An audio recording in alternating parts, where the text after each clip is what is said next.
Working today that we've ever had before in the history of our country, and many other things. And I have a few words to say to you that I think will be helpful. Last night was incredible, not only Texas, but so many other places, and the numbers were fantastic. And they've really been that way for a year.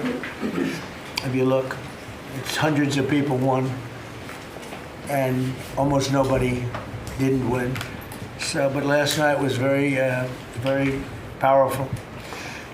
So I'm thrilled to welcome everyone to the 12th cabinet meeting of our administration, and we're doing something that no administration's ever done.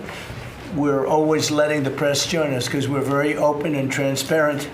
We like the word transparent, but we're more transparent than any administration in history. No, to the best of my knowledge, press has never been invited ever to a cabinet meeting for any reason at all. And it's an honor to have you. This team has achieved more than most other administrations achieve in 8 years. We took the most dangerous, unsafe, violent, and open border in the world. Anywhere in the world, there's no border like the border we had. And created the most secure border in the history of our country. We had no people, 12 months now, no people reported in the last 12 months came in illegally. 0 illegal aliens admitted to the United States in the last 12 months. And those charts are made by, you would say, politically unfriendly people. And the reason they don't come in is because nobody comes up, because they know that they're going to be turned away. And if they get in, they're going to be moved out right away. So it's been 0. You're the one that do the reports. I'm actually surprised by the number because I don't know how it can be 0, but they say it's 0 for the last 12 months. In 2025, we achieved the largest drop in the murder rate ever recorded. So the murder rate was quite high, and we achieved the largest drop in the murder rate ever recorded to the lowest level in 125 years. That's the year 1900. And that's despite the fact that many people came in from prisons and from very rough countries and from mental institutions and from lots of other places, drug dealers. Others, they came in illegally during the Biden administration. We've gotten many of them out, but we still have some that we're looking for, quite a few that we're still looking for, but we've gotten over 11,888 murderers were allowed into our country. We've gotten a lot of them out. We've gotten some, we put them in jail. We don't even trust the country to send them because they'll come back in maybe. We put them in jail. 11,888 murders, more than half of which have committed more than one murder. That's what they allowed in. They can never be forgotten for the horrible things they've done to this country. Fentanyl coming across our border is now down by 61%. 61%. And coming in by water, by sea, by ocean is down 97%. Can you imagine? Thanks to our Republican majorities in Congress, we passed the largest tax cuts in American history. All Democrats voted against the tax cuts, putting more money in Americans' pockets. This year, the typical family got tax refunds of nearly almost close to $5,000. The stock market has set 68 all-time record highs since the election. So 68 days, we hit all-time highs. We're right there now. And the average 401k, and that's despite the conflict. I don't call it a war, I call it a conflict. Despite the conflict with Venezuela, who no longer has a Navy, no longer has an Air Force, no longer has a lot of people that were leading the country into very bad places. Their leadership is gone. Their second rung leadership is gone, and we're dealing with their third, half of their third, because half of their third is gone too. The average 401k is up almost $30,000 since I took office.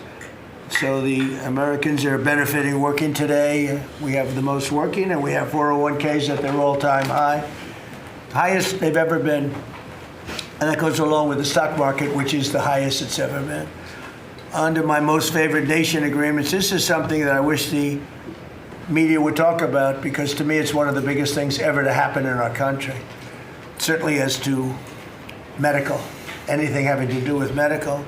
Because drug prices, we're delivering record-setting discounts on prescription drugs with price differences of 400, 500, and even 600% at the TrumpRx.gov. We recently added nearly 1,000 low-cost generics to the website. So we have drugs down 400, 500, 600%. Now you could say 80, 90, 70, 60, 50% if you want. There are two ways, depends on the way you ask the question. But a pill that would sell in Germany or in, let's say, in London for $10, we're selling for here for $130. And I got the countries to all agree, otherwise they would have had to pay big tariffs. I don't want to go into it, but I had some very interesting discussions. They said vehemently no, and then when I said, that's all right, we're going to charge you 50% tariff on everything you sell into America, they said, well, like we said, we'll say yes. And every single country agreed, and every drug company agreed. So we have most favored nation. So we were paying the highest drug prices in the world. Now we're paying the lowest drug prices in the world. So that pill that I talked about would go from $10 to $20. The world is bigger than the U.S. Hard to believe, but it's true. So it's not like you cut it in the middle. They just had to go up a little bit, but a little bit is a doubling of a price. So a little bit's a lot. So the pill would go from $10 to $20, and we'd go from $130 to $20. Think of that. So we would get, if you remember, some of you were at the news conference I had in my first term where I got the prices down 1/8%, 1/4% my first term. And I was so proud of it because drug prices hadn't come down in 28 years, and I was the first one to do it. But now I'm getting them down, not 1/8%, I'm getting them down 400, 500, 600. Or if you want to use it a different way, you could say 70%, 80%, 90%, 50%. Nobody's ever seen anything like it. And I got that through, well, everybody knew it was taking place, but we paid the highest prices anywhere in the world. Now we're paying the lowest prices anywhere in the world. And the press refuses to write about it. I think it's the biggest thing. And for healthcare, so much of it is prescription drug prices and drug prices. And with them coming down, the healthcare is going to come down very substantially. We recently added nearly 1,000 low-cost generics too, as I said, and that's 1,000 drugs, and it's all on. And this was not given by me. This was given by Dr. Oz and Bobby, and I, wasn't sure whether or not I loved the idea, but they said we want to use Trump. TrumpRx.gov is what it is, and it's the hottest site, I think, anywhere on the planet, from what I understand, Bobby, right? It's really great. People are calling up and they're buying drugs for literally a fraction of the price. And it should be the biggest story. And on that alone, we should win the midterms. On that alone, we should win the midterms. But the press doesn't talk about it. It's the biggest thing to happen in the drug industry ever, maybe. Ever. And the press doesn't even want to write stories about it.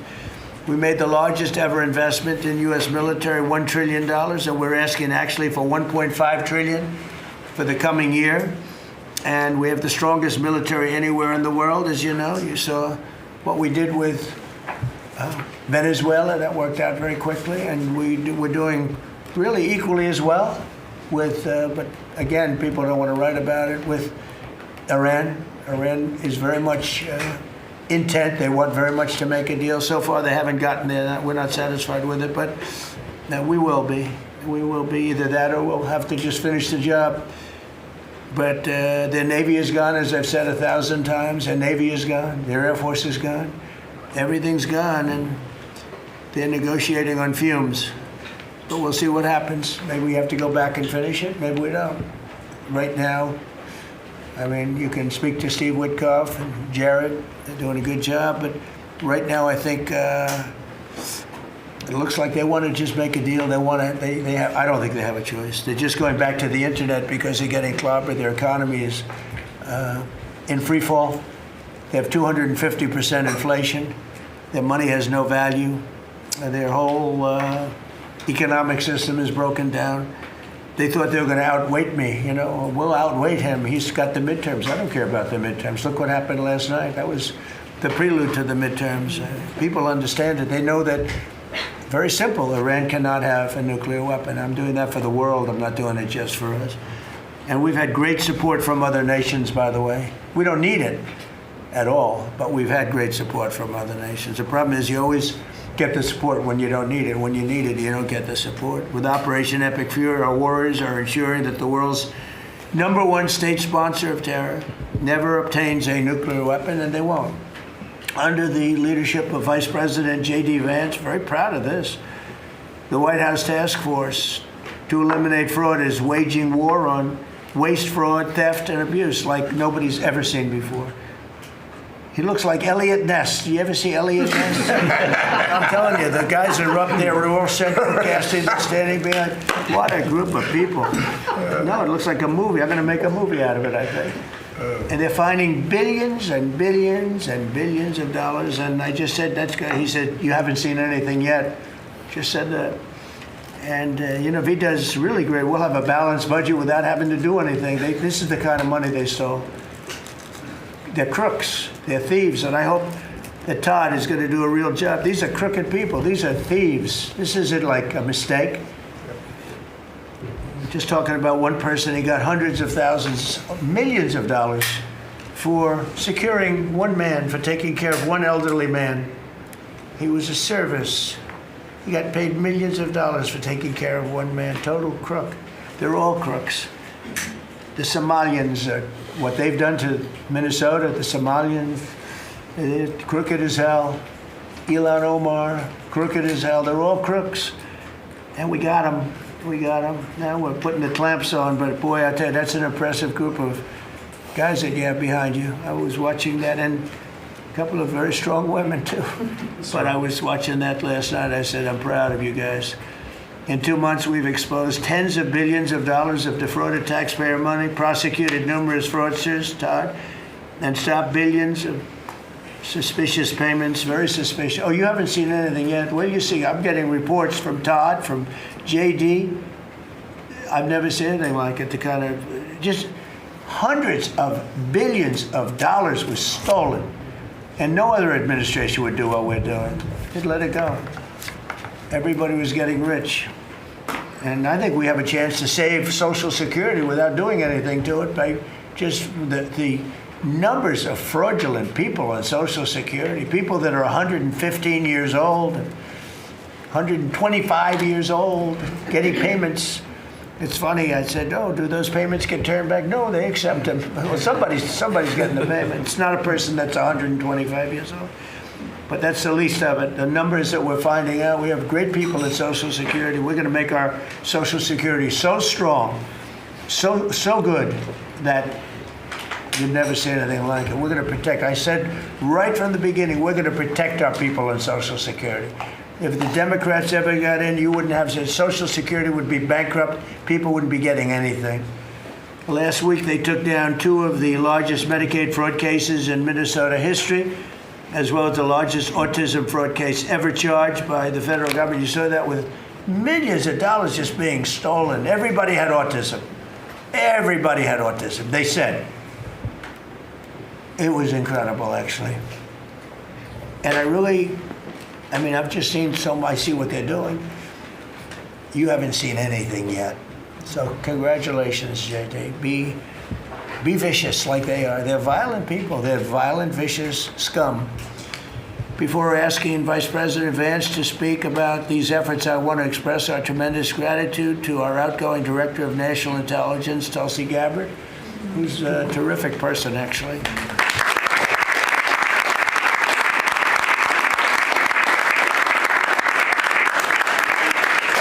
Come up with some findings that were pretty good.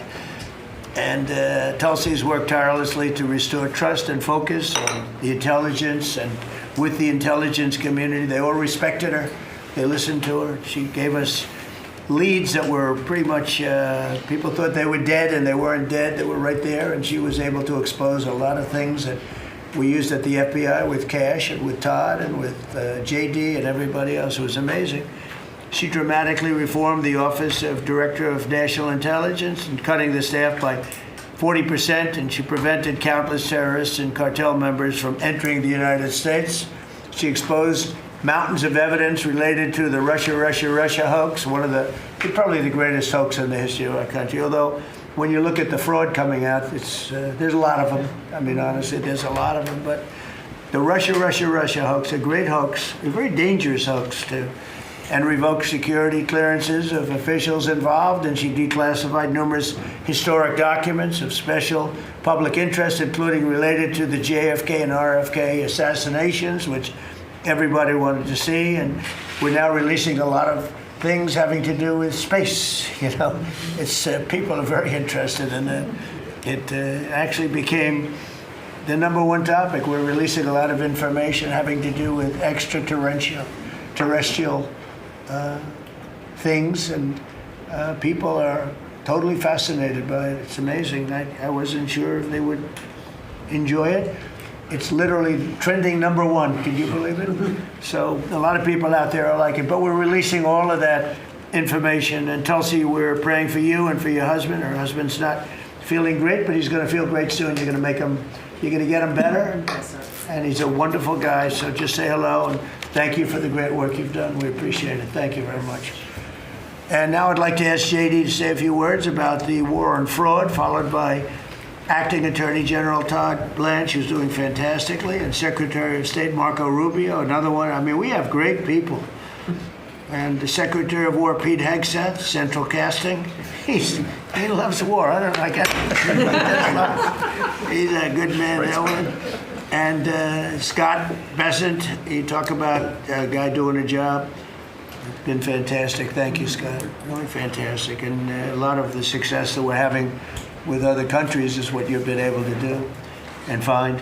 And SBA Administrator Kelly Loeffler, and all of the people here have been great. We're going to just do those few, and maybe if you have some questions, we'll go to others. But everybody around here has got a lot to say, but we did that once and it lasted for like 4 or 5 hours. It was a little much. We want to be open.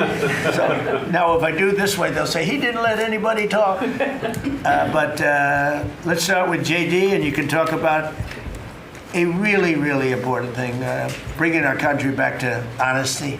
A tremendous amount of money is involved. Go ahead. Thank you. Yes, sir. Well, first of all, thank you for your leadership, sir, and for making it possible. I often find in the Fraud Task Force that there sometimes are barriers that we need to break down, agencies that need to coordinate, and I'll come to the President and say, Mr. President, I need your permission to do, he'll say, for what? For the Fraud Task Force, and he'll cut me off and say, yes, go do it.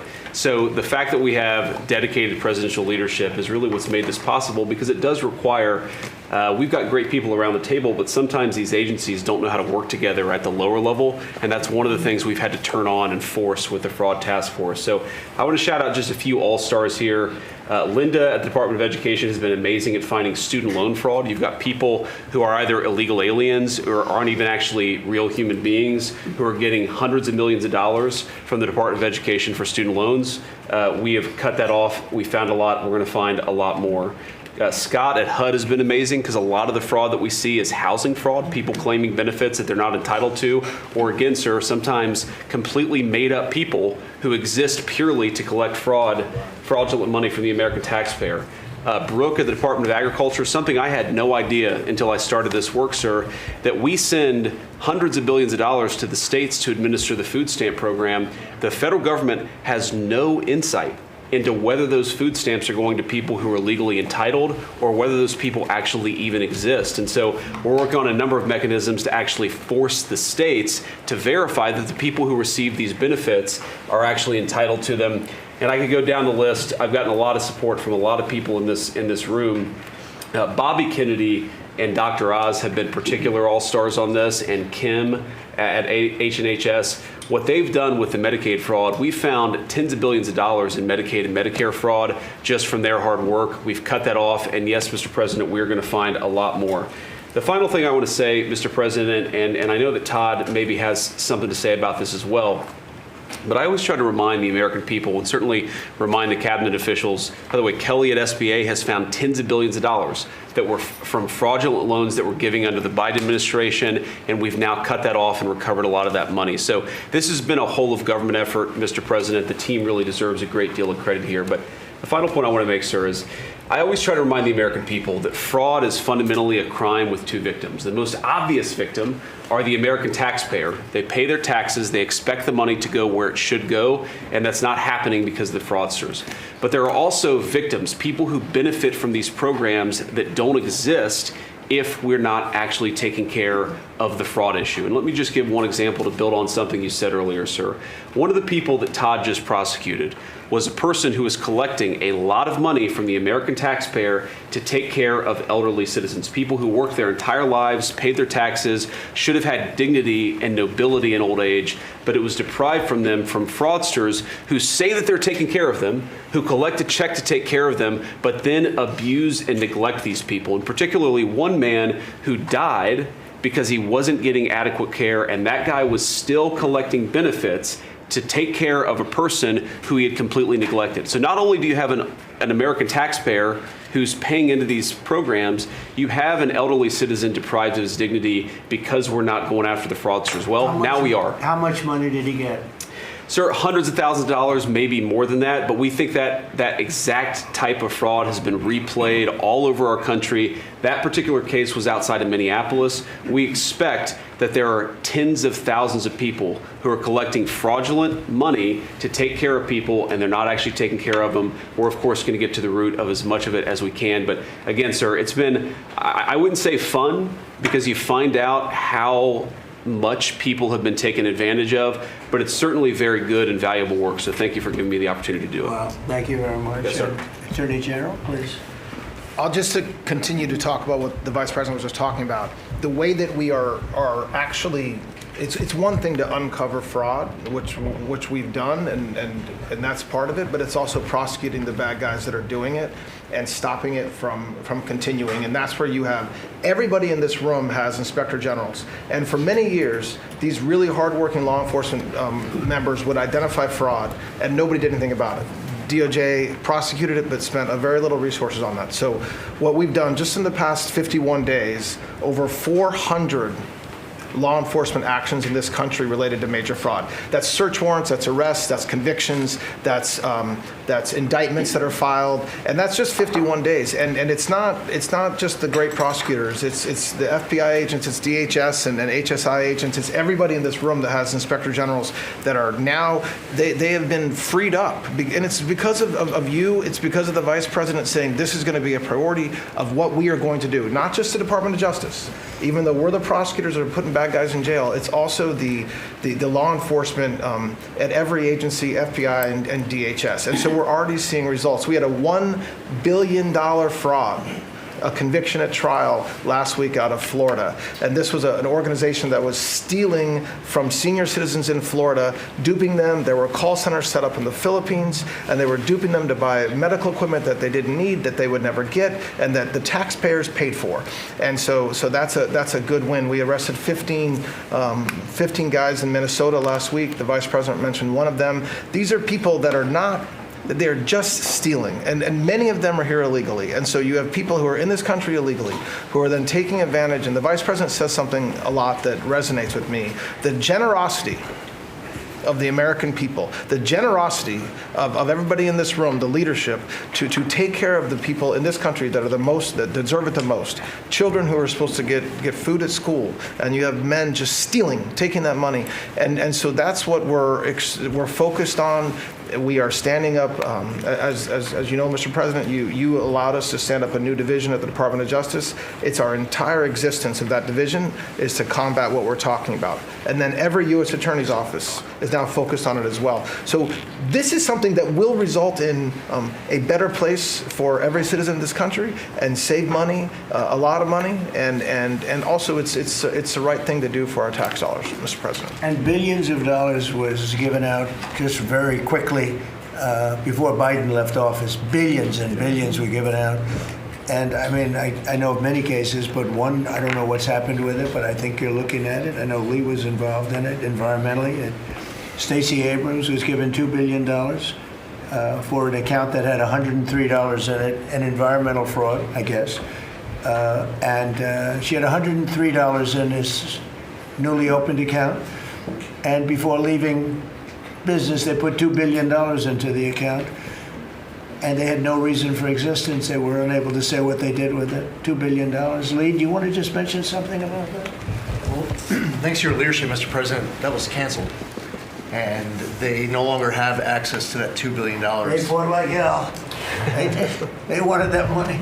Go ahead. In fact, it was over $29 billion it's now been canceled at EPA. You told us to make it a priority. This happened as soon as you came in. After the election, before your inauguration, they were caught on video saying that they were rushing to get billions of dollars out the door before you're swearing in because they were afraid that once you were sworn in, you were going to stop it. Well, that part they were right. We did. Yeah, we did. Great job. And we're happy to do it, Mr. President. And the Department of Justice under Todd Blanche's leadership, they just secured another big win in an appeals court on some recently canceled grants for different agencies. So great attorneys making sure that this accountability is delivered over the finish line. It's been a great team effort.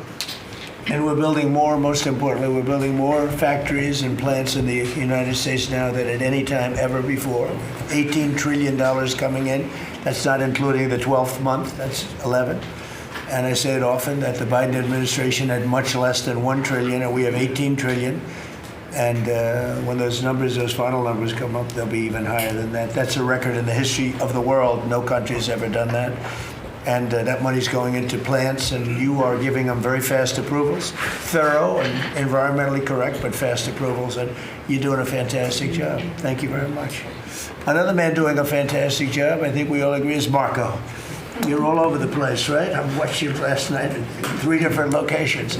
So tell us about Iran. Well, first of all, the bottom line is Iran's never going to have a nuclear weapon. And if recent events have done anything, is just remind us once again that they are the world's leading sponsor of terrorism. And they can never have a nuclear weapon. Now, the president's preference, Mr. President, your preference is told us repeatedly, is always to negotiate these things and to figure out if you can have agreements. Diplomacy is always the first option. And we continue to work on that through your envoys, Mr. Witkoff and Kushner and others, the vice president, who've been very involved. And if there's an agreement to be made, we want that to be made. I think there's been some progress and some interest, and we'll see over the next few hours and days whether progress could be made. I just want to remind everybody, Mr. President, you know this well, you have other options available to you if that doesn't work. But the bottom line is that we prefer the negotiated diplomatic route, and we're going to give it every chance to succeed. I know you're giving it every chance to succeed, Mr. President. But here's the bottom line, because I keep getting asked, what is this all about? It's very simple. Iran and these people in charge of Iran can never have a nuclear weapon, and they will never have a nuclear weapon, and they most certainly will not have one as long as you're President of the United States. On that point, it's very clear.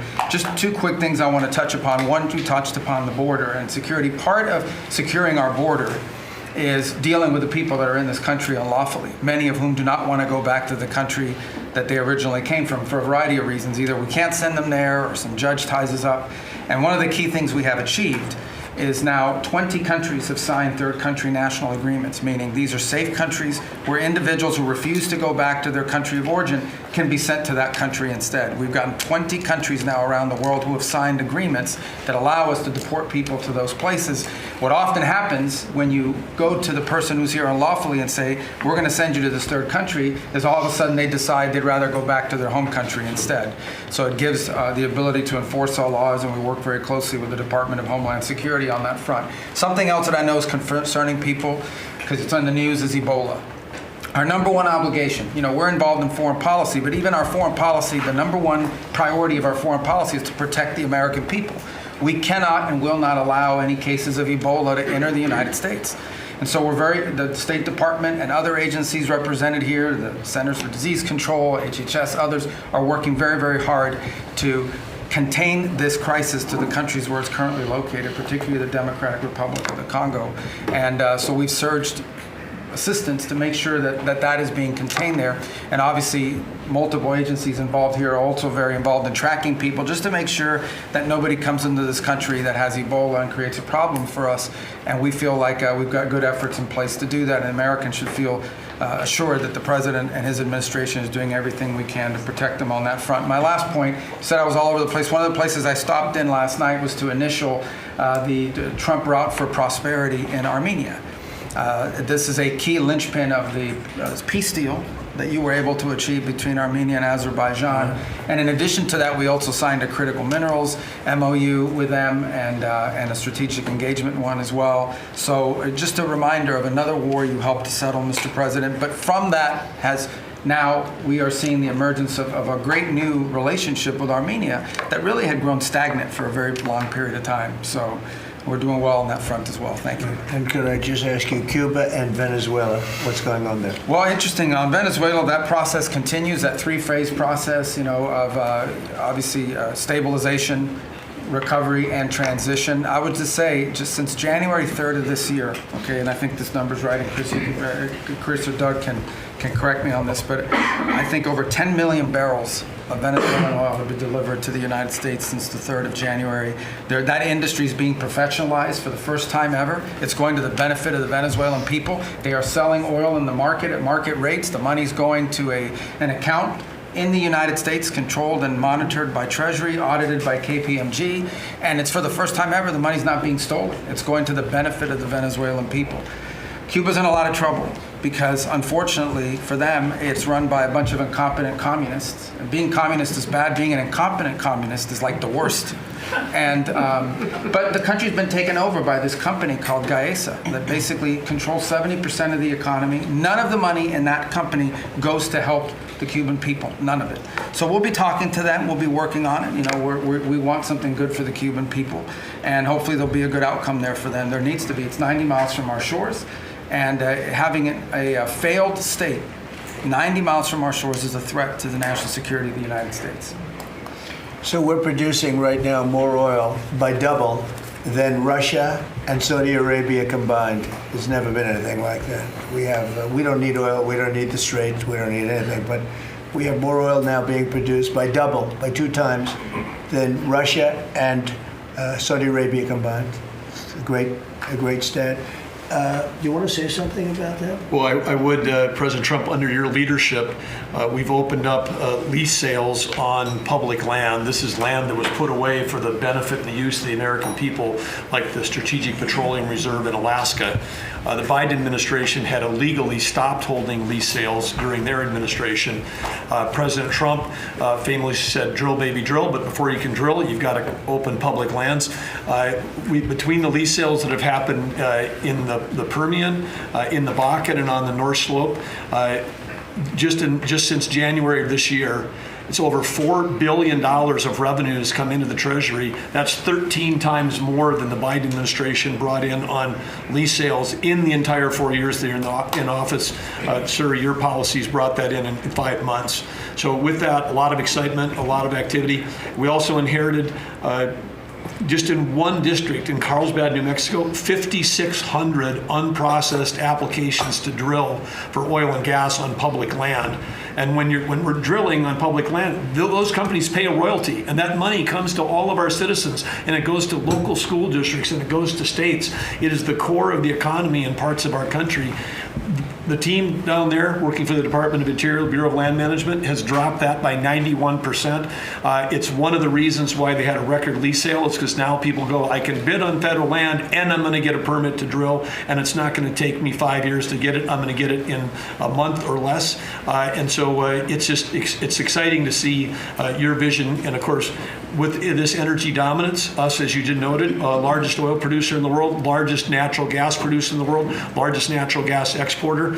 This is an opportunity for us to bring prosperity and affordability here at home, but also bring peace abroad. So, President Trump, your energy dominance strategy with Chris Wright, Lee Zeldin, and all the people that are working on this, people around the room, it's been really incredible. And of course, you mentioned Venezuela, but all that flowing to our Gulf Coast refineries is also helping to keep the price of gas down at home. So again, it's an amazing transformation. Bottom line is the center of geopolitics around energy has moved from other parts of the world to the Western Hemisphere in the last 5 months. You turn Venezuela from a sanctioned adversary into a strategic ally in 45 minutes. Never happened in history before. And what's going on in Alaska? When I was there last week in Alaska, the North Slope, 80,000 barrels a day coming online at Pica. That wouldn't have happened with you. It's up by Willow on the North Slope. That's going into the Alaska pipeline. 20% increase just off that one field. So amazing work. Energy's a high-tech industry, and those guys are crushing it, and they're loving the fact that they can provide affordable, reliable, secure energy for America. And we're working very hard in California. You know, a lot of people don't know this, but California has tremendous oil reserves. Used to be number 3 in the nation, and the radical left has just wiped it out. And we're working very hard to get that open again and get it so the people, their gasoline prices, their lack of energy is just staggering. It's staggering. And we're actually making very good progress. Even people that were against that at one point, now they're saying, wow, that'd be great. But people don't realize it was one of the, right, Chris? It was one of the top drilling states, one of the, I would say in terms of reserves, as among the top in the country. Nobody thinks of that with California. Everything was just closed down, really violently closed down. And we're opening up some of it, and we're being met with actually great spirit, because they're paying so much for gasoline that they don't have to be doing that. And they have a very incompetent group of leaders, like grossly incompetent. So I think that's going to be something. On a slightly smaller subject, while Doug was speaking, Department of Interior, he and his people have done a fantastic job on D.C. D.C. is looking beautiful. The fountains are almost all open. We had 28 of them. And we have one in particular, a very long lake, we call it, the reflecting lake, between the Lincoln Monument.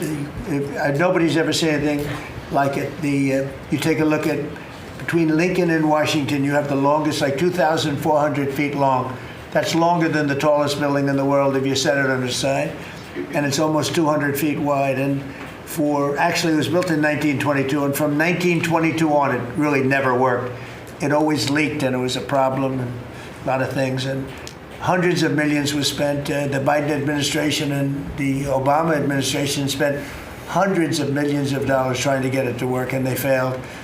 And we'll be spending, you'll give me a number, but I think it's a very low number. It's like in the number that we originally talked about, where we cleaned it, we fumigated it. We had 10 major truck dumpsters of garbage taken out. Can you believe it? A friend of mine came in, very substantial person from Germany, wanted to see the Washington Monument.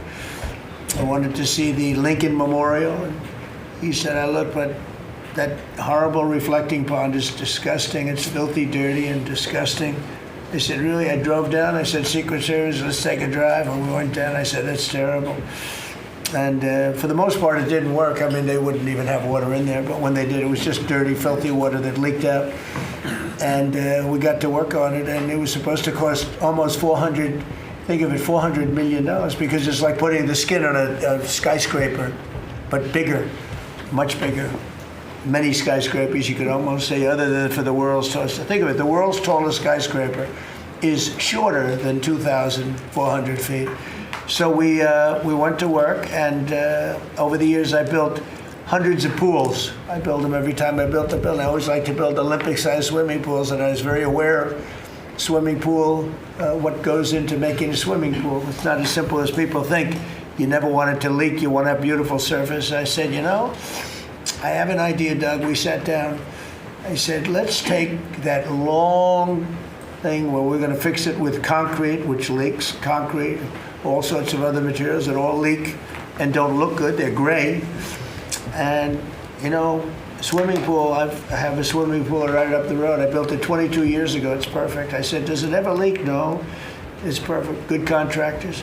I actually called in a couple of the contractors, got some ideas from them, and I gave it to Doug, and Doug's done an unbelievable job. And so they were going to spend maybe $400 million. I don't know. You never know with cost overruns and everything, but it was going to take years to build, 3 years, 4 years.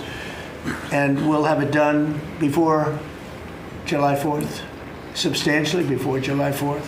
If we didn't have such bad weather the last 4 or 5 days, we could have been almost done. You can't do the substance of the rain.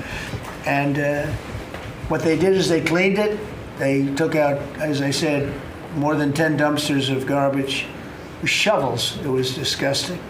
Oh, every corner had massive amounts of, I guess that's the way the tide goes, but they had massive amounts of garbage. We then steam cleaned it.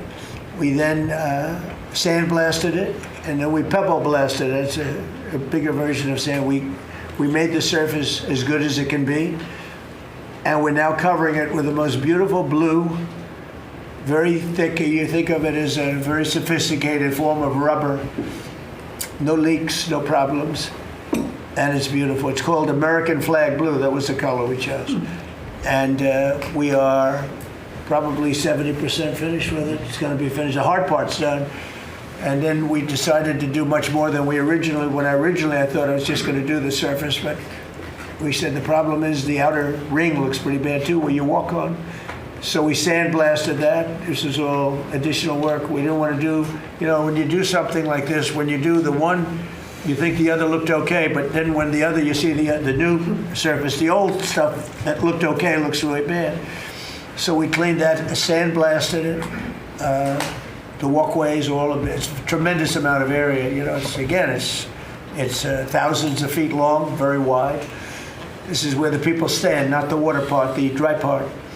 And we had a combination of granite and stone, and we're pointing it, fixing it. The joints were terrible, everything. The whole place was a mess. And when it opens in a couple of weeks, long before July 4th, we want to have it for July 4th weekend, but it'll be long before that, you will see something that's really going to be beautiful. And now we're looking at the World War II fountain, because that's also in pretty bad shape. On the bottom, we're going to duplicate it, I think, with the maybe with a slightly different color. Actually, we'll go with a lighter color. But Doug and I have a lot of fun doing it. Your staff is fantastic. They've really worked well. But the concept, so think of it, instead of spending $200, $300, $400 million, and it will never work, we're going to spend like $10 million maybe, $12 million. Instead of spending 4 years, we're going to spend, like if you add it all up, like a couple of months. And instead of going through 4th of Julys as a horrible construction site, we're going to have it open before the 4th of July. And the difference is it's better. Somebody said, oh, well, but it's not the same. Some of the fake news would say, well, but it's not. No, it's like the pen story. The pen is better at $2 than it was at $2,000. This is the same thing. This is far better. Won't leak. It'll last for 50 years, maybe 100 years. They didn't even know. I said, how long will this last? Oh, I think you'll get 50 years out of it. We did the swimming pool treatment, but they said, sir, for a little more money, we can get industrial strength. I said, that sounds good to me. Same color, same everything, same stuff, but it's actually much stronger. It's used for industrial. I said, I love that. So we're going to have that open. It's going to be really, really beautiful. And it's a very important thing. We can't have people looking at the Washington Monument, going the memorial. If you take a look, the Lincoln Memorial, it was built, I guess, a little after the Lincoln Memorial. It's embarrassing. It was so horrible. I never saw anything like it. It was filthy dirty. It was Biden. And they spent, between the two of them, they spent hundreds of millions of dollars trying to fix this thing. Now, when Obama did it, he spent way over $100 million. And they had a great idea. Let's use the water from the Potomac. Because environmentally, they liked it. Somebody said that was good. But the water from the Potomac was not suitable for this, to put it mildly. It was disgusting what happened. And so they spent hundreds of millions, over $100 million, and they immediately closed it. It was closed for many months and nobody did anything. It was closed. It's basically been closed. But go back to 1922. It was always sort of, people think of it as beautiful, but it was always a mess. It's going to be unbelievable. It will be unbelievable. It's actually exciting. I want to ride over there today if I can. I always have a problem. Secret Service isn't in love with my walking along, checking the sidewalk, the new sidewalk, to see whether or not they pointed it correctly. But they do. We have great contractors doing the job. But we'll spend a very tiny amount of money, and it'll be better than it ever was when it was built in 1922. It's very exciting, actually. To me, I love construction. It's very exciting. And we do many things. We did 28 or 29 fountains. I made a contribution to redoing Lafayette Park. That's the entrance to the White House. And it was an embarrassment. The floors were broken. They had bricks. Some of the bricks were missing. You know where they're missing? They took them out to throw at people. We're going with them. It's going to be a world-class park. It'll be open pretty soon. They're doing a lot of work over there. That was a contribution that I made with some other people. And it's going to be really beautiful. That was really the front door to the White House, but you couldn't even use it. It was so terrible. People would come to the White House, and it was so terrible. So with that, I'm going to ask Pete to talk a little about some of our great success, Yes, sir. including Venezuela. You might talk. Absolutely, sir. I think actually your efforts on the reflecting pool are actually a great segue. If you look at Washington and Lincoln, these are two men that faced monumental tasks and stood up in historic fashion and delivered for the American people. And when you step back and look at 47 years of what Iran waged war against us and our people, there's only one man over the course of both presidency who has stood up and said they will never get a nuclear weapon, as Marco said. So whether it was Qasem Soleimani, whether it was scrapping the Obama deal that was going to give them a weapon, whether it was the 12-day war or Operation Midnight Hammer, you created the conditions to ensure the American people and the world are safeguarded from this generational threat. And so when you authorized Operation Epic Fury, just like you talked about with the reflecting pool, we didn't do the same old thing the way we'd done it in the past after Iraq and Afghanistan, the way we waged wars. Instead, you said, we're going to do this smart, we're going to do it overwhelming, we're going to use maximum lethality, and we're going to bring them to their knees. And so whether it's their Navy that's at the bottom of the Persian Gulf, their Air Force, their air defenses, or their defense industrial base, they may have missiles, but they can't build more right now. And they can't build more drones right now. And they can't build more ships. And so they came and cried uncle to talk, which Steve and Jared and the vice president and others are doing so ably. And during that time, we put in a world-class blockade. And they haven't been able to bring anything in or anything out from Iranian ports. And we know from the intel that their economy is hurting big time because that is their lifeblood. And again, bringing them to the table. So whether it is through the efforts of your negotiators that they ensure that they never have a nuclear weapon, or we have to go back to the War Department to finish the job that way, we're prepared to do that. And I think even our reach on the dark fleet of Iranian tankers, no Iranian tanker around the globe is safe. And we've seen seizures all around the globe, again, choking off their economic lifeblood. But all of this is possible, Mr. President, thanks to the investments that you've made in this department, firing on all cylinders. For the second year in a row, we're at historic recruitment rates. Last year, we said that here. This year, we beat it even faster. The American people are excited about what you're bringing to our department. Our defense industrial base, $50 billion in private investments. Because of the meetings you've held, defense manufacturers are investing in new plants and new manufacturing, new production lines, so that we're getting weapons faster than ever. And then the $1.5 trillion that you've committed to the department going forward, that's 1 million American jobs. 1 million American manufacturing jobs. That's Golden Dome for America, that's F-47, that's B-21, that's $50 billion in drones. We're going to lead the world in drones, shaving years off of production of all of those, everything under budget and ahead of schedule, which is what the warfighter deserves. And we saw it, you mentioned Venezuela, Mr. President, you saw it on display there. Think of the fact that our Southcom commander just landed via helicopter at our embassy peacefully at the welcome of the Venezuelans because we're now partnering with them, hopefully, even on the counter-cartel mission as we secure our hemisphere. So we've secured that southwest border. We're going to war with the cartels through the America's Counter-Cartel Coalition. Venezuela is a big part of securing our energy future and defending the homeland. And then I just want to note one more thing to give you a sense of how committed this president is. Maybe a year ago, he heard the call of Nigerian Christians who were being targeted and killed by ISIS in Nigeria. And he said, Pete, I want the War Department to focus on ensuring that we do everything we can to protect those Christians. Partnerships like that can take time behind the scenes, but he never wavered on it. And we got the assets there, and over the last month, and there hasn't been much coverage of this, we killed ISIS #2 in Nigeria, who's most responsible for killing Christians and trying to target the U.S. homeland, and have since, because of the intel we gathered, killed hundreds of ISIS members who were targeting and killing Christians in Nigeria, creating a whole new opportunity there. So there's a lot of things we do that the media pays attention to, and a lot of things that the president empowers the department to do on behalf of the American people that he deserves great credit for. Thank you. Great job. You're doing a great job. I just want to say on recruitment, we're very proud of the fact that for the previous 4 years, previous administration, they couldn't recruit people. And that included, by the way, police and firemen and others. They were not proud of our country. And they couldn't recruit. Anybody with a uniform was having a hard time recruiting. And they set record low numbers. They were way, way behind.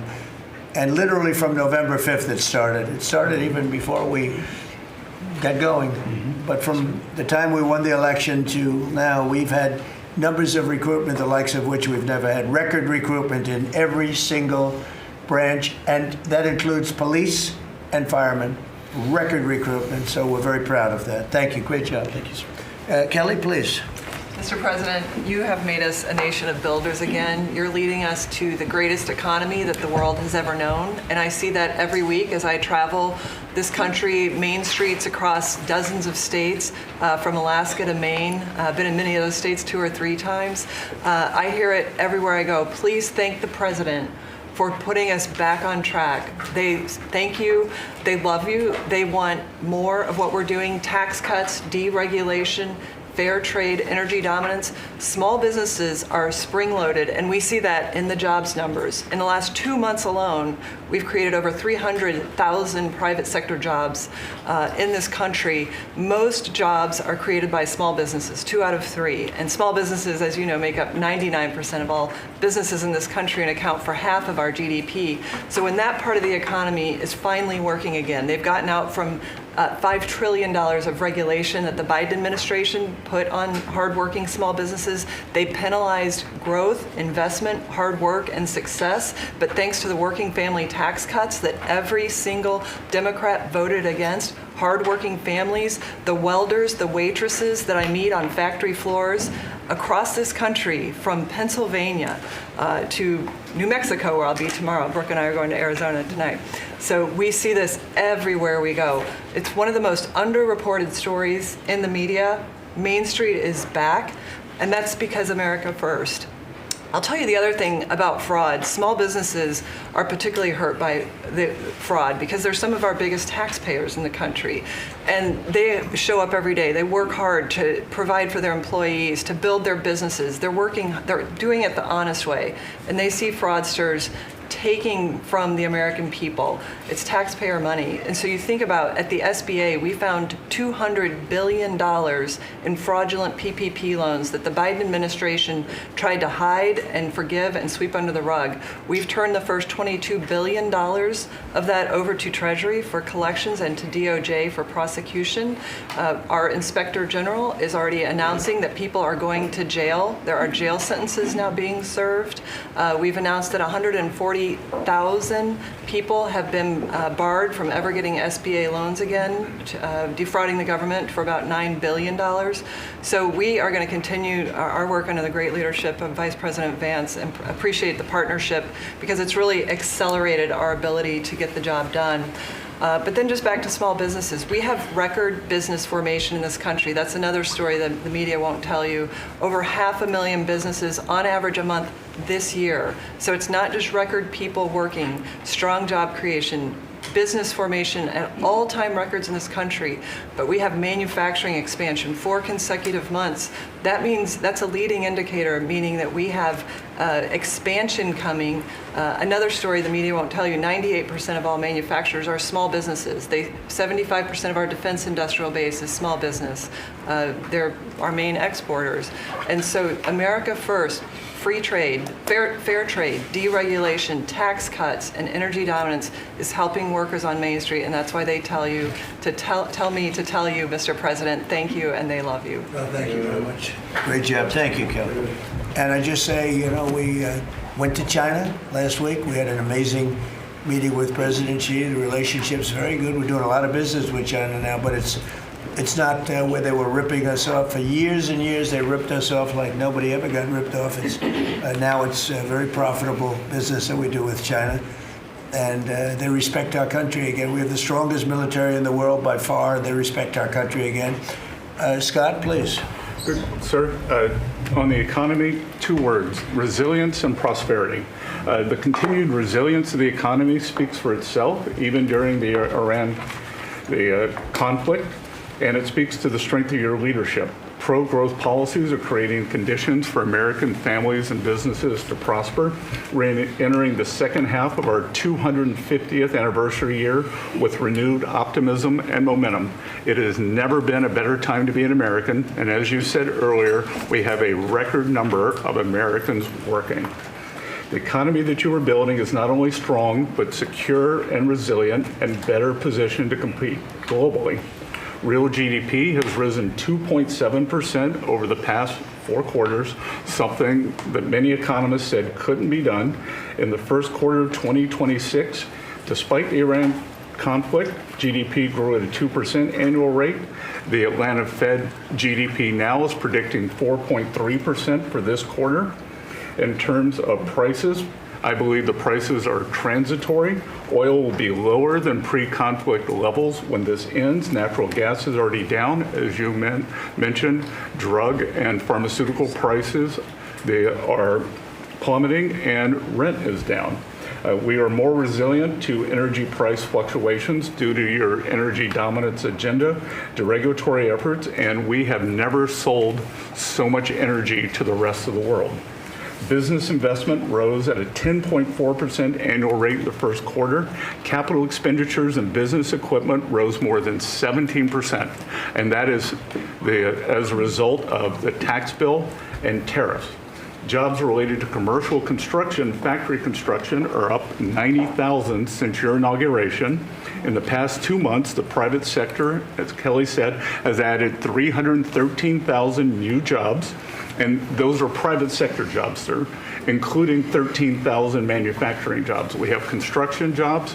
We're building the factories, and those will turn into manufacturing jobs. The stock market has hit new highs. The stock market lives in the future. It is seeing on the other side of this conflict, it is a strong symbol of optimism for the future. Corporate earnings are high, and wages are doing well. For the tax season, we had the best tax filing season in history, which is a victory for Main Street. The average refund was nearly $3,300, 11% increase from last tax filing season.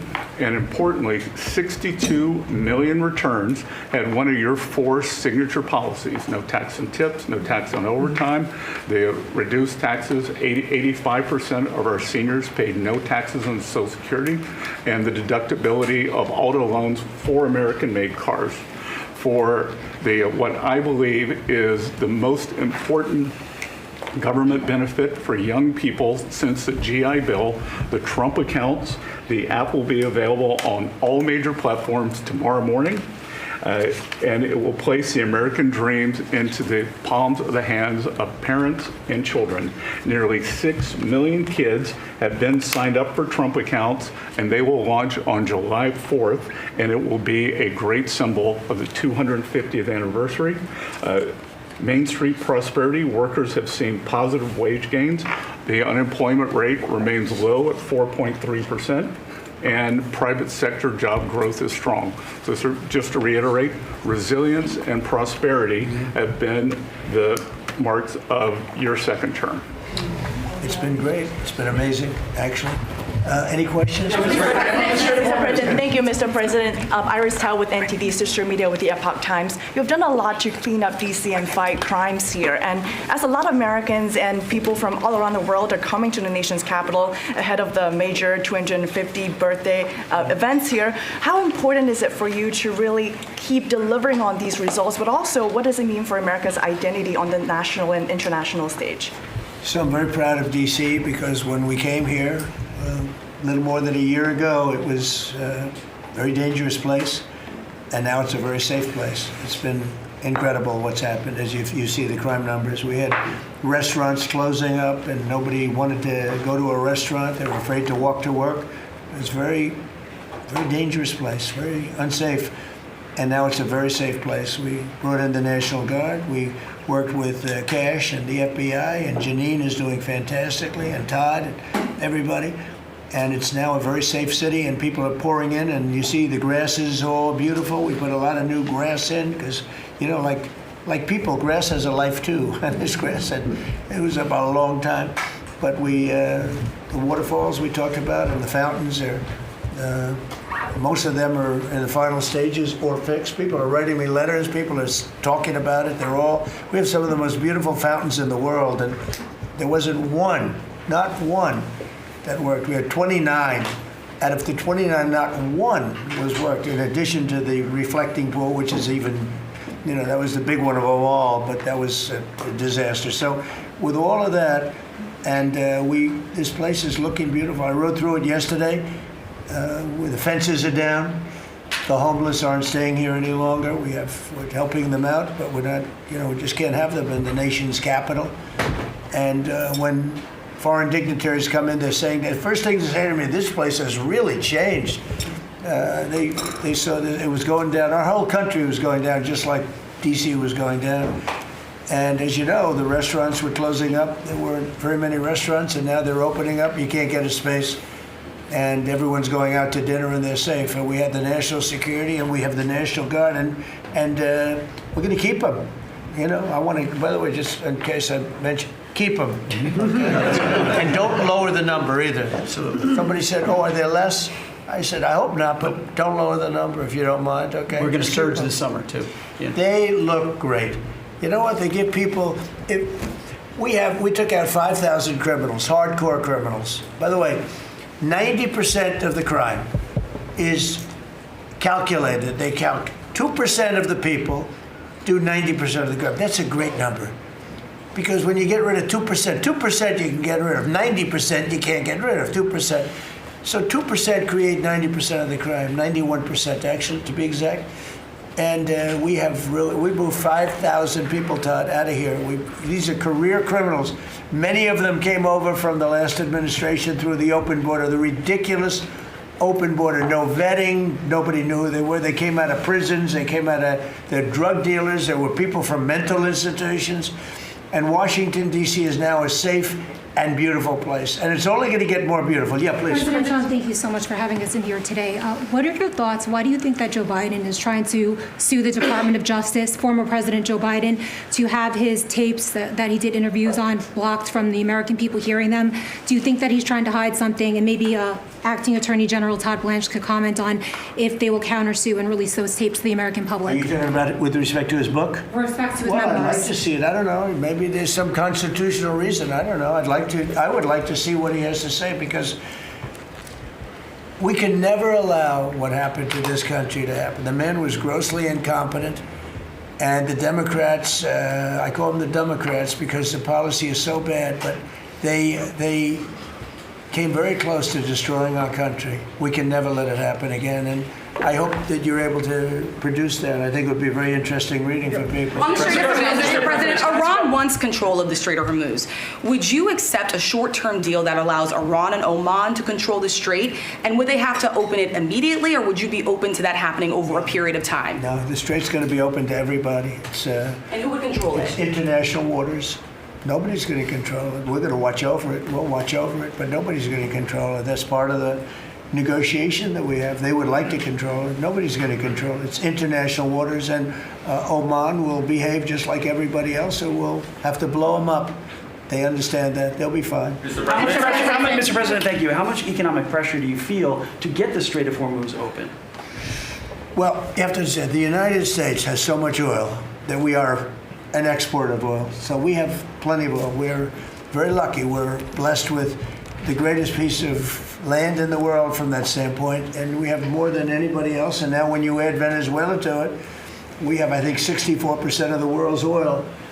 And we're getting along very well with Venezuela, by the way. It's being run really beautifully. The big companies are moving in. It's going to be amazing, because it's also, like us, they're very blessed in that sense.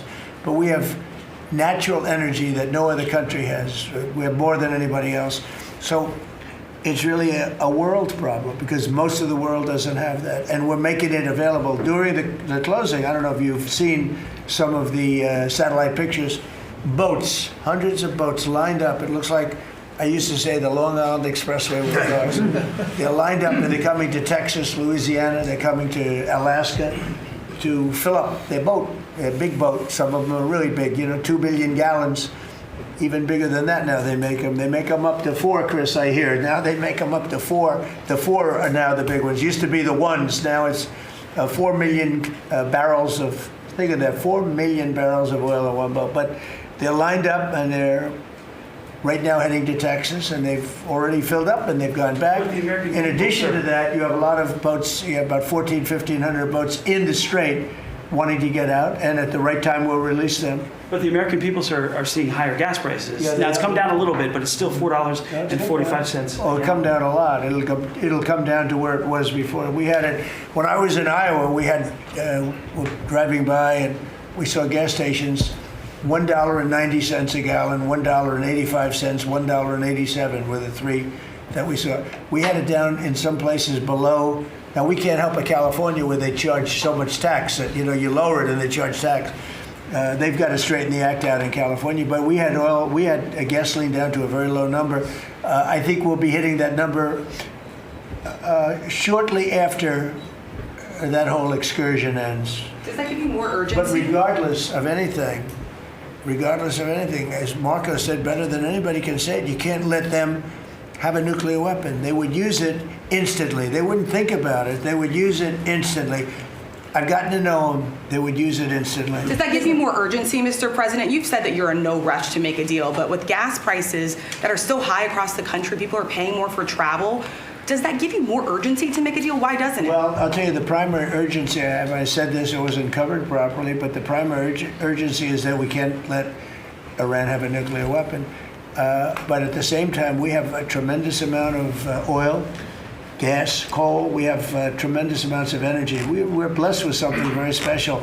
Those prices are going to come down. They're going to come down fast. I think that you'll see, actually, Todd, I think you're going to see lower prices that we had even before we did this. Now, I knew there'd be an increase. I said, we have a choice. We don't have to do anything. And in 2 years or 1 year or 2 months, because Iran would have had, if we didn't hit them with the B-2 bombers, Iran would have had a nuclear weapon within 2 weeks from that date because they were ready to go.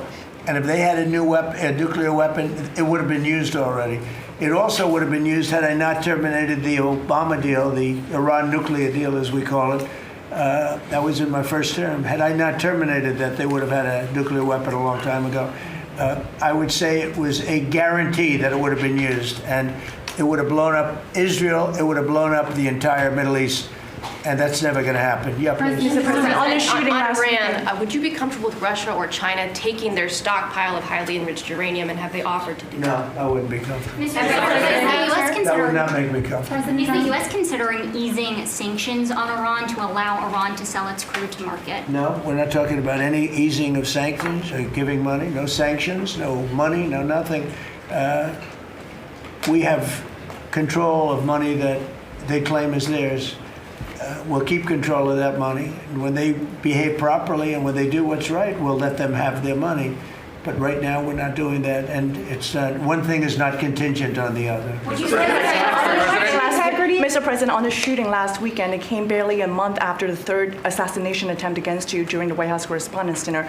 What was your reaction when you first heard about the latest shooting, and what gives you the courage to really keep doing your job effectively without thinking about these threats every day? Well, I can't think about it because if I thought about it a lot, I wouldn't be a very good president. I wouldn't be here, probably. I'd be up in some room with a locked door and say, just leave me alone. So I can't really think about it. If it's just something that it's a sad part of life. It's a dangerous business. What I'm doing is a dangerous business. And they say, and look, we have been maybe the most consequential, but we certainly have been one of the most consequential. This group has been a very consequential administration. And they say if you're not consequential, you don't have so much problem. If you are consequential, you do. So you have to look at that. But it's a shame. It's a very sad fact of life. Look, anybody in office, not only in this country, in other countries too, but when you are a consequential president, your life is in grave danger. I knew that. Yeah. Mr. President, how would you characterize the current state of the talks with Iran? I guess if it were a football field, what yard line would you be on? Well, I think we're doing very well. They are starting to give us the things that they have to give us. And if they do, that's great. And if they won't, then the man on my left is going to finish them off. Is there a time frame in your mind? What? Is there a time frame in your mind for? I mean, it happens quickly. The problem is every time I mention a time frame, for instance, I see, we've been doing this for a few months. Vietnam lasted 19 years. Korea lasted 8 years. Afghanistan lasted many years. They were all many, many years, and we're into it for a few months. And I read about you people like you what's taking so long? But we're in it. We lost between two big wars, Venezuela and Iran. We lost 13 souls, 13 great people. Met the parents, great people. And it's a terrible thing, but 13, if you look at the war casualties and the deaths in wars from Vietnam and all that, they lost hundreds of thousands of people in numerous of these wars. We're very cognizant of that. We want to lose very few. We want very few to be injured. We're very careful. But war is war. War is dangerous, but we've lost 13. I saw the Democrats took an ad putting in the 13 people that were lost. And when you look at hundreds of thousands of people that were lost in the Middle East, Iraq, all the different wars we were in, we have done an amazing job. With that being said, I hate to lose 13. I hate to lose one, but we've been very capable. I mean, when you think of it, we took over Venezuela in one day. We have done a similar job, but we said, well, give them a little chance at the request of somebody that we greatly respect from Pakistan, the Field Marshal and the Prime Minister. They've been great. They asked us, would we pause the war for a little while because they'd like to, so we'll do that. But we had them beat. They're, no better now. We could close it out very quickly. If we can do it in a different way, that'd be good. If we get everything we want, but we could close that out very, very quickly, and we may have to. I don't think so, but we may have to. Mr. President, let's about the World Cup, if I could. The U.S. spent a lot of money getting the World Cup here and increasing the infrastructure. Does the economic benefit outweigh the cost? No, the World Cup is great. It's the most successful they've ever had, ticket-wise. They've never had anything that sold so quickly. It's amazing because it's the United States. You don't think of I call it soccer. It's just easier to do because we have football and they have two footballs, right? They call it football. But most people never thought they'd see anything like that. The World Cup, it's turned out to be the most successful World Cup from the standpoint of what's happening than they've ever had. Yeah, please. Thank you so much. Rowena Ortiz with Turning Point USA. I have one question for you and one question for Vice President J.D. Vance on fraud. What's your message to the New Jersey leaders pushing back against ICE operations at Delaney Hall? About ICE? Yes. Or about NICE, as I call it, NICE. The NICE facility. I'd love to change the name, call it NICE. They do a great job, and it's all paid for protesters. You can see by the signs. The signs are all made by the same beautiful factory. It's a printing plant. In fact, I'm thinking about using it. They do such a nice job. These aren't protesters. These people are fake. They're all paid for. And I will tell you, Tom Holman and that whole group, and now Mark Wayne is so incredible. Mark Wayne, do you want to just respond to that? Sure. We run the finest facilities anywhere in the world of their type. But we have some horrible killers. We have guys that have murdered numerous people in there. And these are the people they're trying to protect. There's nobody that runs a facility like we do. Mark Wade, please. Yeah, it shows this radical left Democrats' priorities when they decide to go out and protest a detention center where we're housing rapists, child predators, murderers, drug dealers, and they choose Memorial Day of all the time to go protest something that they say that that it's because they're on a hunger strike when there was only a handful of individuals that was refusing to eat because they want their ethnic group or their ethnic right food. Well, they can go back to their country and get whatever food they want. The fact is, we're giving them the calories they want. This isn't Holiday Inn. We're giving sanitation. But for the Democrats and the governor, like Governor Sherrill and Senator Kim and Senator Booker, to go out and do something like this of all the days is very frustrating. And we see Antifa signs are literally out there.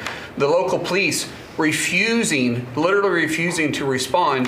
They barricade it, not allowing our employees to come in and out. ICE has to go out there, remove the barricade, and then you have one of the senators complain because he got splattered with a pepper ball. I'm sorry, you probably shouldn't have been there. One thing I'll say about that, the local police, I know a lot of the New Jersey police, they're phenomenal. They love us, but they're told not to do anything. That's right. They love us. They love him. They even love me a lot. And I'm in New Jersey a lot. It's great. I mean, I think it's a great place. It's got a group of people running it now that are having a hard time. But they really they really like this administration. They love this administration more than any administration they've ever had. And they're thanking me all the time. And, you know, I see those guys going up and down the Jersey Turnpike with their big, beautiful hats on. I say, I'd like to look like that someday. You know, they're great. No, these are great people, and they love him, and they love ICE, and they love the Border Patrol, and they're not allowed to talk to anybody. It's like, but it all comes from the top. They have to follow orders. They want to keep their jobs. Mr. President, are you expecting Congress to pass a federal gas tax holiday? A gas tax holiday? Yeah, to suspend federal Well, gas it's something we might talk about. Let's see what happens over the next week, 2 weeks. A lot of good things are happening. So are you going to the Knicks game next week? No, I was invited to I was going to go on Wednesday, but they closed it out very quickly. They're great. And Jim Dolan's a great guy. He's, as you know, owns and in charge of Madison Square Garden. He's having a good year. Boy, what a team. They win all their games. They have some great players. I think I'll be going to one of the games. Yeah, I was invited by numerous people and Jim, and I think I'll be going. It's great to see it. President Trump, on election fraud, President Trump. The Knicks have really suffered for years. And What's your prediction? they're doing right now. President Trump, Would you accept an agreement with Iran that just calls for further talks on the uranium, or No. is the only option in No, your the mind basics. one No, for? I would for some of it, because it's a memorandum of understanding for speed. And one of the things that will happen is the strait will open immediately. But it's got to be perfect. I'm not going to do this. I didn't do this to get a crummy agreement. The worst agreement ever signed was by Barack Hussein Obama. What a horrible agreement that was. It was a setback for this country, for the whole world. The Middle East would have blown itself up. No, I would like to have the countries we were talking about, with Saudi Arabia, UAE, Qatar, and the others, we'd like to have them immediately join and Steve Witkoff is working on that with Jared and some others, but would like to have them join the Abraham Accords. It'll be historic if they do it. And I think they owe that to us, to be honest. I think, because that really would be a tremendous sign. And I think those countries owe it to us. Mr. President, Steve, are you going to get them to sign?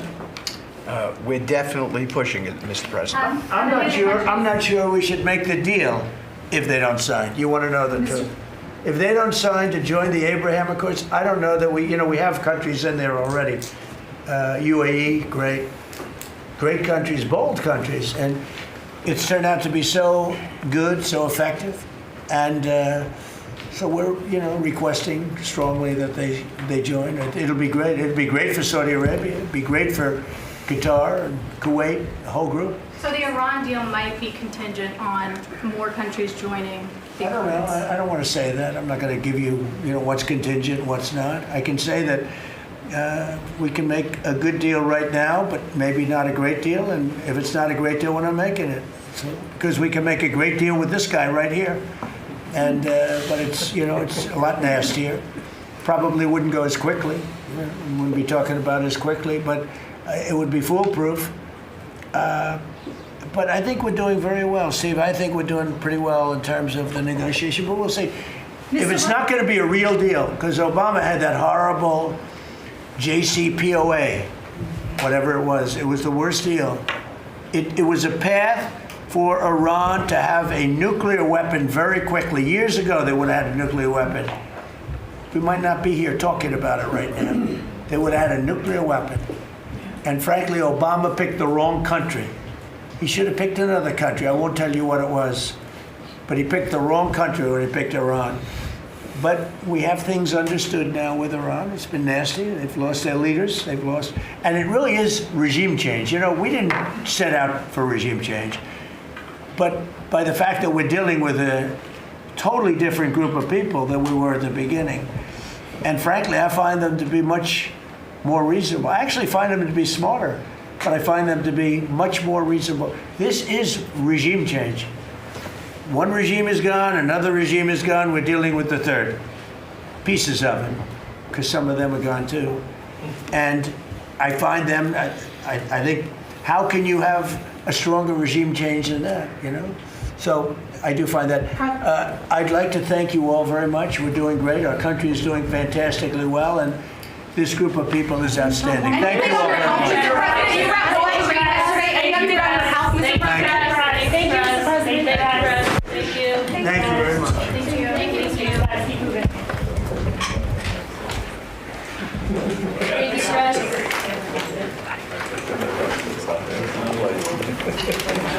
See what the more guys with good hair over there.